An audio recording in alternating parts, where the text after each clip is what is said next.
Hi friends, चलिए आज हम आपको बताते हैं सेंटेंस के बारे में।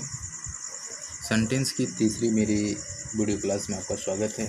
आज हम लोग सीखेंगे दोस्तों, आज हम लोग सेंटेंस के और आगे भाग को हम लोग सीखेंगे, जो है कि सेंटेंसेस में मैंने आपको आज इंट्रोगेटिव सेंटेंसेस बताना है। इंट्रोगेटिव सेंटेंसेस क्या होते हैं, इसको करने की क्या विधि होती है, चलिए इसके ऊपर डिस्कस कर लिया जाए फ्रेंड्स।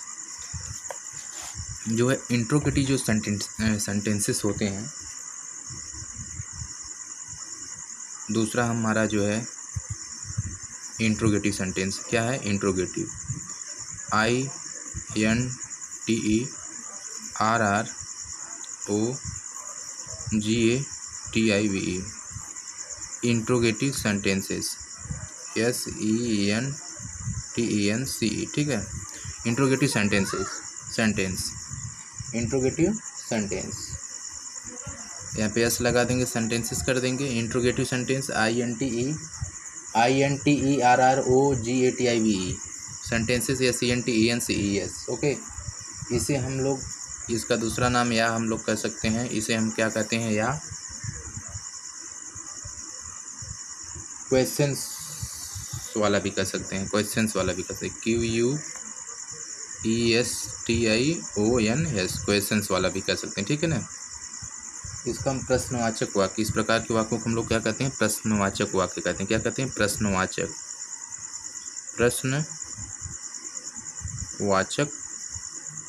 वाक्य कह देंगे, ठीक है, याद रखेंगे आप। ऐसे वाक्य जिनमें कोई प्रश्न पूछा जाए उन्हें इंट्रोगेटिव सेंटेंस या क्वेश्चंस कहते हैं। ये दो प्रकार के होते हैं, इंट्रोगेटिव सेंटेंस या क्वेश्चंस, प्रश्नवाचक वाक्य। ऐसे वाक्य जिनमें कोई प्रश्न पूछा जाए उन्हें इंट्रोगेटिव सेंटेंस या क्वेश्चंस कहते हैं। यह भी दो प्रकार के होते हैं, पहला यस या नो वाला, दूसरा WH टाइप्स वाला। पहला जो होता है, मैं दो बार बोलूँगा, आप लिख लेंगे उसकी परिभाषा, समय ने वेस्ट कीजिए। पहला जो होता है यस या नो वाला, यस या नो टाइप का। यस या नो का मतलब क्या फ्रेंड्स, आंसर टाइप क्वेश्चंस। जो आंसर टाइप क्वेश्चंस होते हैं, ANSWE answer TYPES answer types questions, QUESTION, okay. Answer type questions जो होते हैं, इसमें आप दूसरा जो होता है वो होता है WH types. WH types questions होता है, WH टाइप्स क्वेश्चंस होता है। अब जैसे yes no answer types questions कैसे होते हैं, इसको मैं आपको बताता हूँ। यस स्लैश देन नो,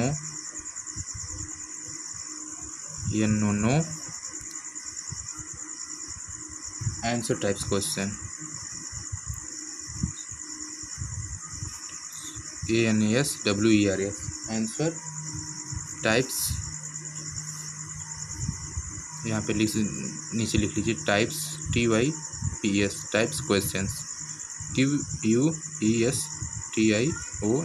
ठीक। इसमें दो कॉलम बना लिए, दो तीन हम आपको बता देते हैं इसके।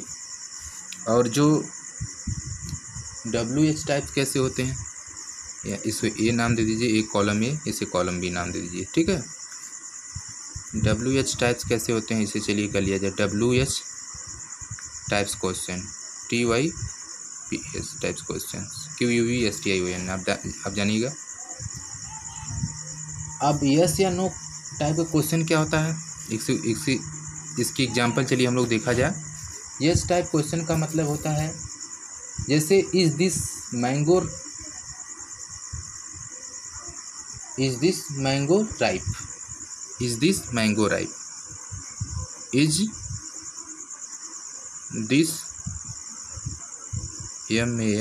Mango ripe, RIPE is this mango ripe, is this mango ripe कर रहा था आपको कि इज दिस मैंगो राइप। अब आप हमें कमेंट बॉक्स में लिखेंगे कि राइप मीन्स क्या होता है। Is this mango ripes comment box में लिखेंगे, वैसे मैं बता देता हूँ। अगर आप जानते होंगे ज़रूर लिखेंगे कि राइप माने मुझसे मालूम था क्या होता है। Is this mango ripe? Ripe means पका हुआ। क्या यह आम पका हुआ है? यह देखिए yes no type answer question है, ठीक है। अच्छा, अब इसकी दूसरी थिंकिंग यहाँ पे है, WH टाइप क्वेश्चन कैसे होते हैं। जैसे WH टाइप क्वेश्चन लिखेंगे, who is your class teacher, लिख दीजिए, कुछ भी लिख दीजिए, who is your class teacher लिखिए, सबसे अच्छा रहेगा। WHO, who is your class teacher, who is your, YOUR, your class, CLASS, class teacher, TEACHER, ठीक है। Who is your class teacher, देख लीजिए आप लोग, who is your class teacher. Okay, ये हो गया WH टाइप क्वेश्चंस। आगे बढ़ते हैं, दूसरा उदाहरण भी लिया जाए, 2-3 उदाहरण लिया जाए ताकि क्लियर हो जाए हमारा।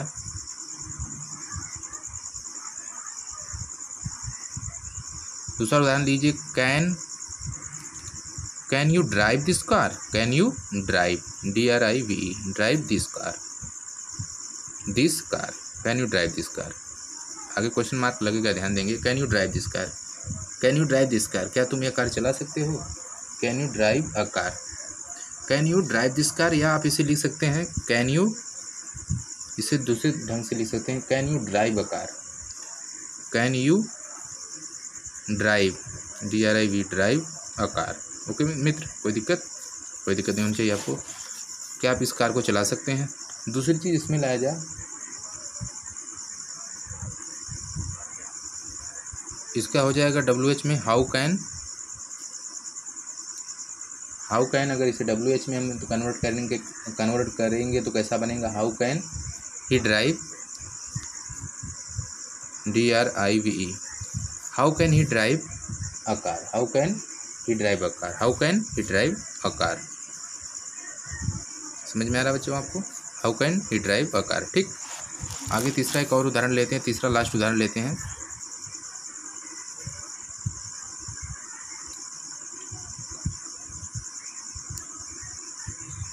Have you written an essay लिखता हूँ मैं आपको, क्या लिखता हूँ? Have, HAV, have you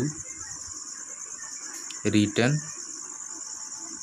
TTEN, have you written, WRITTEN, have you written an एसे,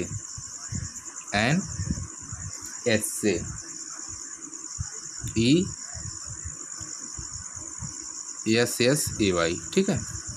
यहाँ पे क्वेश्चन टैग लगा लीजिए। Have you written an essay, क्या तुमने ऐसे लिखा है? तो इसका बन जाएगा, WH फैमिली में बनेगा वाई, क्या बनेगा? Why have you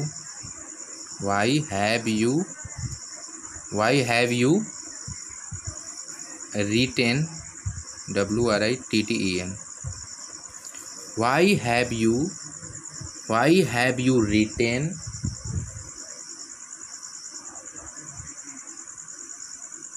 an essay,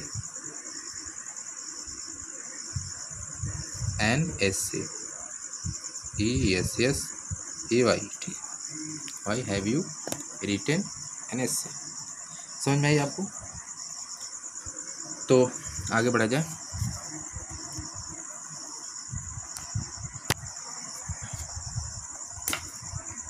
disturbing चीज़ तो भाग नहीं डालिए।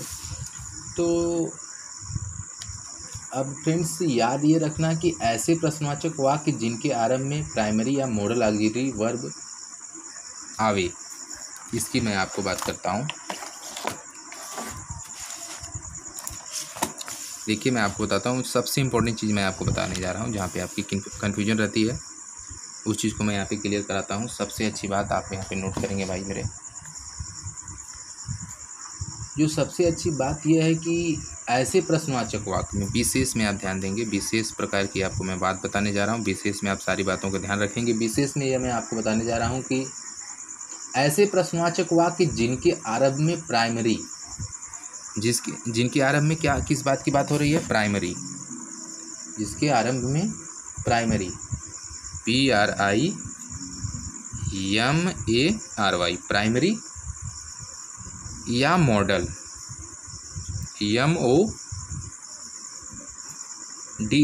MODAL मॉडल प्राइमरी या modal auxiliary verb AUXILIARY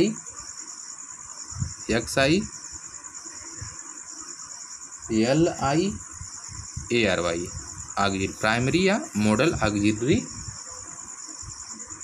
verb VERB verb.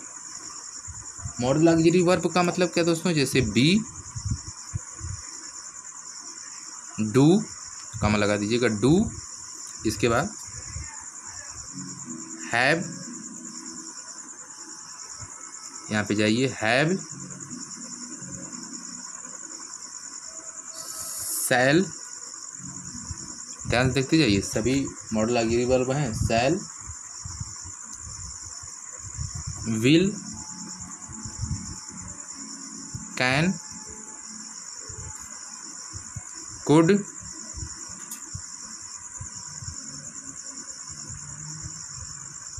May, might,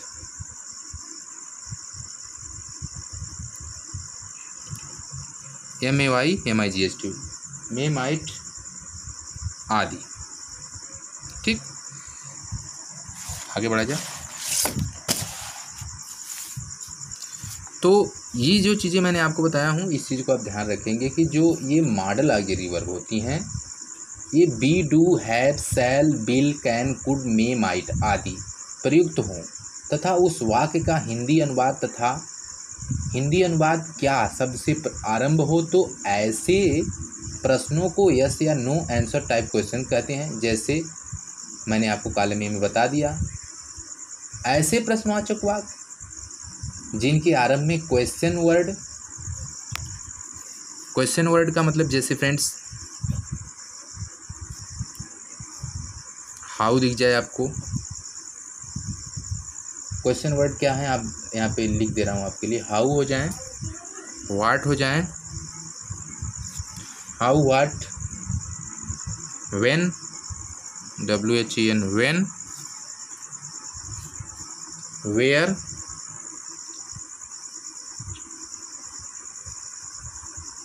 where के बाद वाई, इतनी चीजें दिखे, how, what, when, where, Y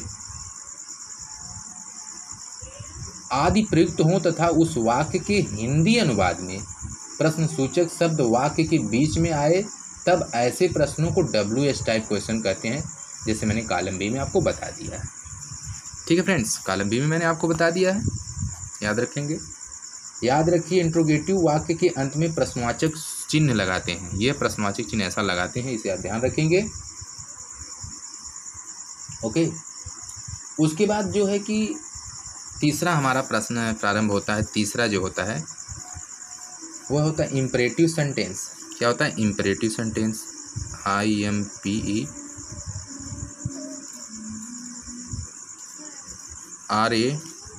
imperative sentence, SENTENCE imperative sentence. Yes भी लगा सकते हैं, नहीं भी लगाएंगे तो कोई दिक्कत नहीं है। इसे आज्ञा सूचक वाक्य या आज्ञा सूचक वाक्य कहते हैं। क्या कहते हैं? आज्ञा।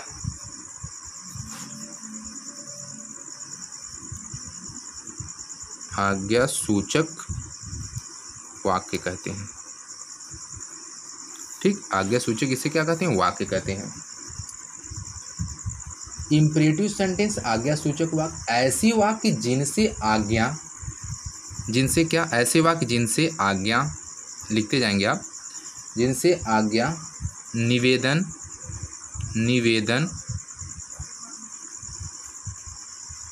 प्रार्थना, आज्ञा, जिनसे आज्ञा, निवेदन, प्रार्थना, शिक्षा, सलाह,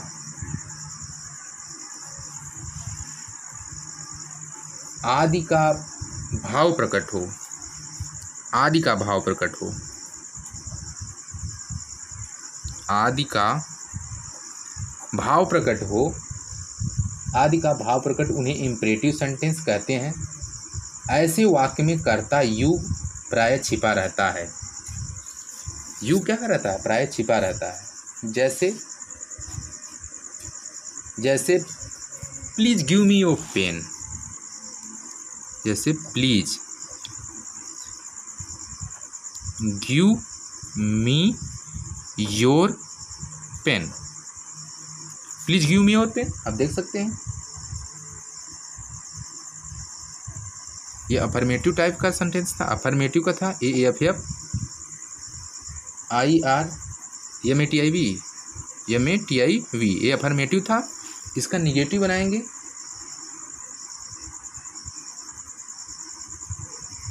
तो इसका निगेटिव क्या बनेगा फ्रेंड्स? निगेटिव इसका बना लिया जाए। निगेटिव रूप इसका क्या होगा? प्लीज डोंट को डू नॉट भी कर। Don't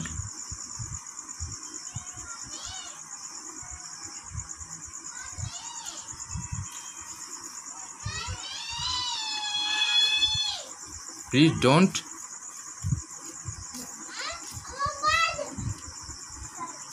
take my pen. Okay, आगे बढ़ा जाए। दूसरा लिख always help the poor. Always ALWYS always help HELP always help the poor POOR। ठीक, हमें हमेशा मदद करनी चाहिए गरीबों की। और इसका नेगेटिव हो जाएगा नेवर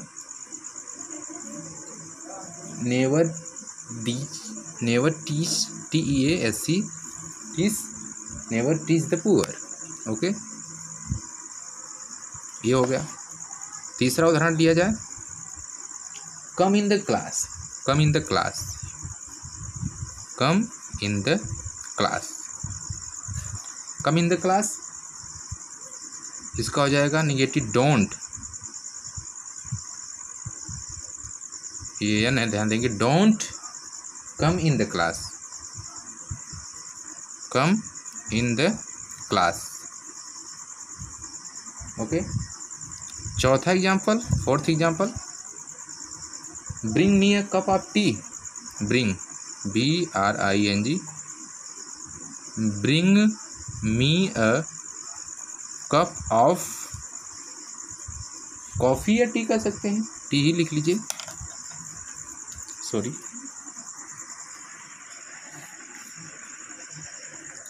समथिंग प्रॉब्लम है। तो bring me A cup of T, TEA। ठीक है, यहाँ पे point. Okay, so don't bring me, जो निगेटिव हो जाएगा don't bring me, don't bring me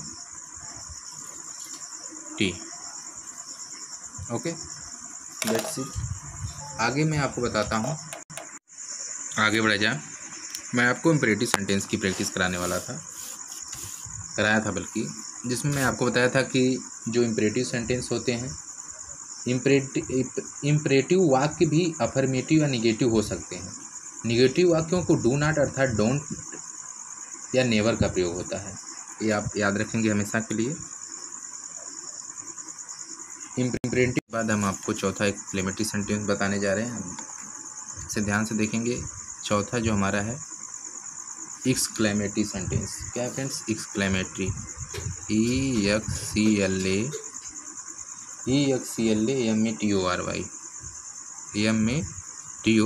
exclamatory sentences, SENTENCES। ठीक है, एक्सक्लेमेटरी सेंटेंस का मतलब है विस्मयादिबोधक। क्या होता है, यहीं पे लिख लेते हैं, विस्मय या दिबोधक।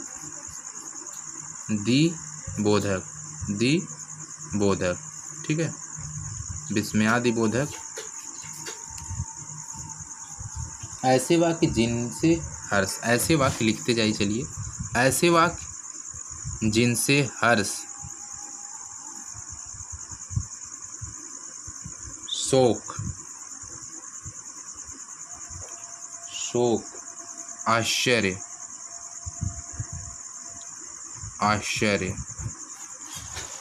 विस्मयादिबोधक ऐसे वाक्य जिनसे हर्ष, शोक, आश्चर्य, हर्ष, शोक, आश्चर्य आदि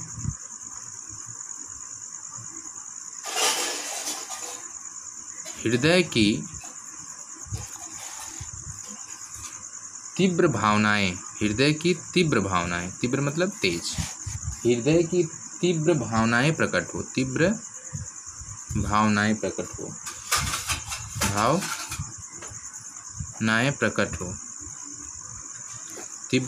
क्या हो, प्रकट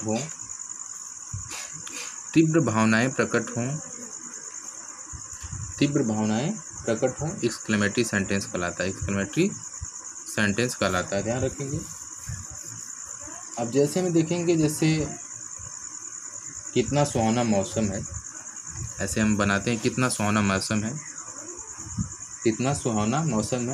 व्हाट फाइन वेदर कहेंगे, क्या कहेंगे, what fine weather, WHAT, what fine, FINE, weather, WEATHER, ठीक है, व्हाट अ फाइन वेदर। यहाँ पे एक्सक्लेमेटरी सेंटेंस का यहाँ पे चिन्ह भी लगाएंगे, what a fine weather, WEATHER, ठीक है, व्हाट अ फाइन वेदर। इसका मतलब हो जाएगा कितना सुहाना मौसम है। तुमने अफसोस, या फिर तुमने किसकी बहादुरी का काम किया है, ऐसा कुछ भी लिख सकते हैं, तुमने कितनी बहादुरी का काम किया है, हाउ ब्रेव यू एक्टेड। यहाँ पे लिख सकते हैं दूसरा एग्जाम्पल, हाउ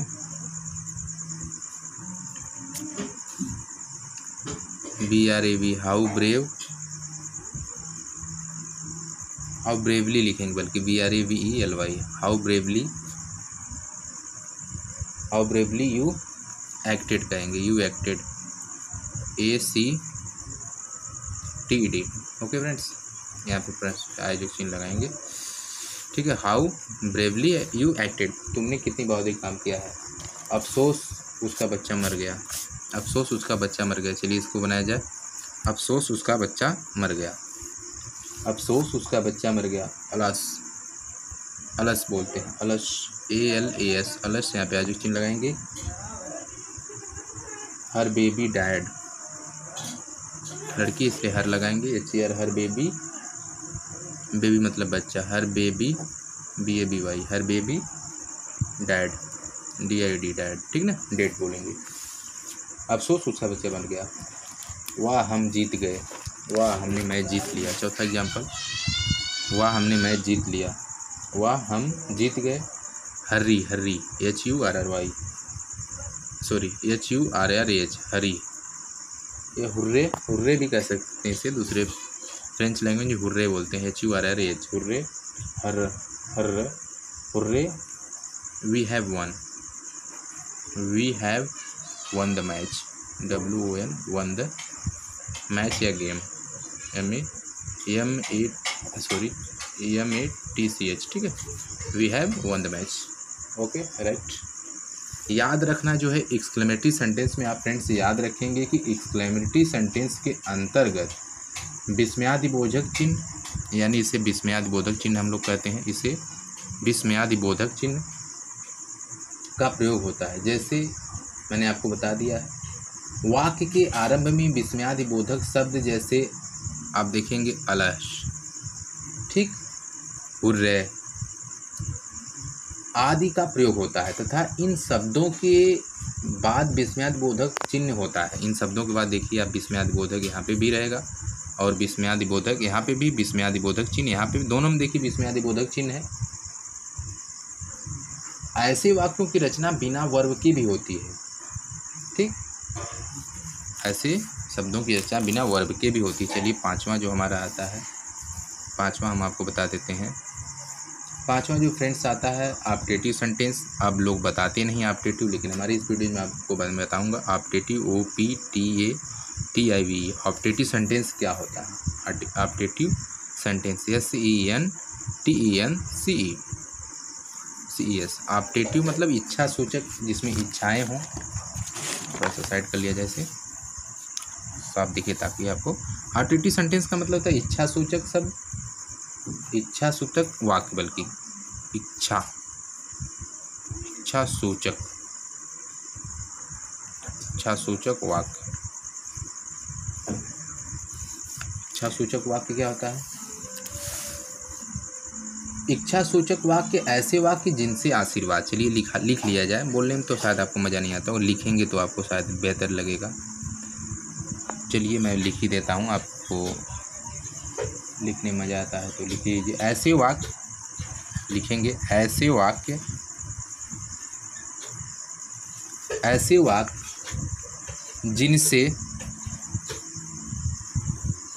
जिनसे आशीर्वाद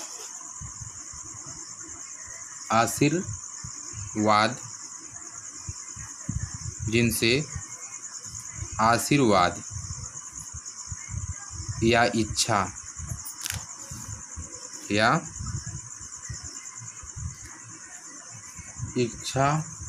का भाव प्रकट होता हो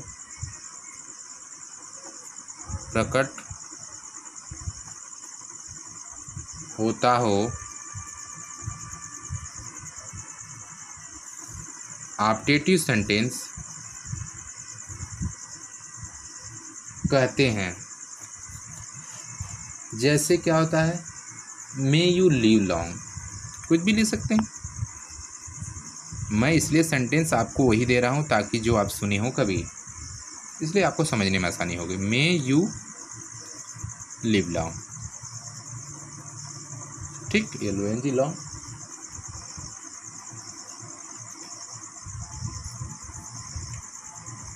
तो आप दीर्घायु हो, इसका मतलब होता है आप दीर्घायु हो, यानी आपकी उम्र बढ़े, आप दीर्घायु हो। ठीक है फ्रेंड्स, आप दीर्घायु हों। मे यू सक्सीड, आप ईश्वर आपको सफलता दे। मे यू सक्सीड, दूसरा एग्जाम्पल लिख लीजिए। May you succeed, MAY, may you succeed, SUCCED, ठीक, EED, MAY में YOU सक्सीड, SUCCED, मतलब डबल ई, जो आप लोग बोलते हैं डबल ई फिर डी, ठीक ना। यानी कि यहाँ पे CCEED, ये ट्रिपल D नहीं है, ध्यान देंगे, डबल D ही, SUCCED, ठीक ना, सक्सीड। यानी इसका मतलब ईश्वर आपको सफलता दे, ईश्वर आपको सफलता दें, ध्यान रखेंगे, सफलता दें, ठीक। तो आपको मैं एक्सरसाइज दे देता हूँ, आप कमेंट बॉक्स में कमेंट करेंगे। एक्सरसाइज ज़रूर मैं आपको दूंगा, तभी मज़ा आएगा। और हमारे कमेंट बॉक्स में अगर आप पढ़ते हैं, पूरी वीडियो को आप देखते हैं, ज़रूर मैं चाहूँगा कि आप एक्सरसाइज करके दिखावें। जहाँ पे आपको दिक्कत होगी मैं बताऊँगा।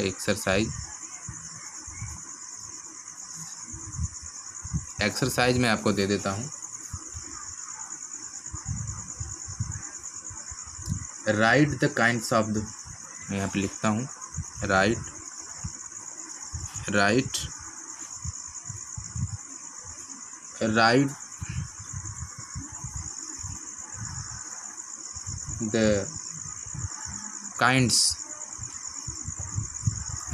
The kinds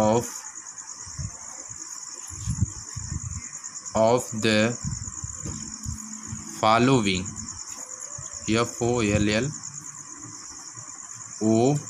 FOLLOWING, following sentences, SENTENCES, sentences as shown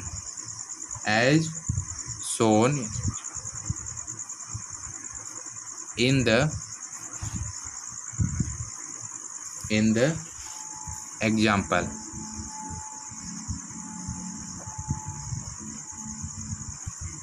blow, BELOW। ठीक है फ्रेंड्स, मैं पहला आपको दे रहा हूँ, कपिल देव की बात किया जाए, Kapil Dev is the best bowler, BOW bowler, BOWLER। ठीक, राइट द, देखिए पढ़ते जाइए, write the kinds of the following sentences as shown in the example below. Kapil Dev is the best bowler, को क्या करना है इसमें, राइट जो है, write the kinds of the following sentences as shown in the examples below.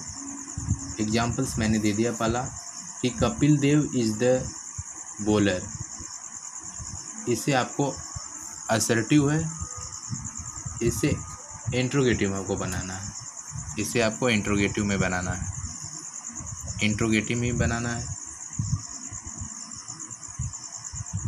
इसे आपको interrogative बना कमेंट करेंगे। एक ही एक्सरसाइज आपके लिए दे रहे हैं। धन्यवाद।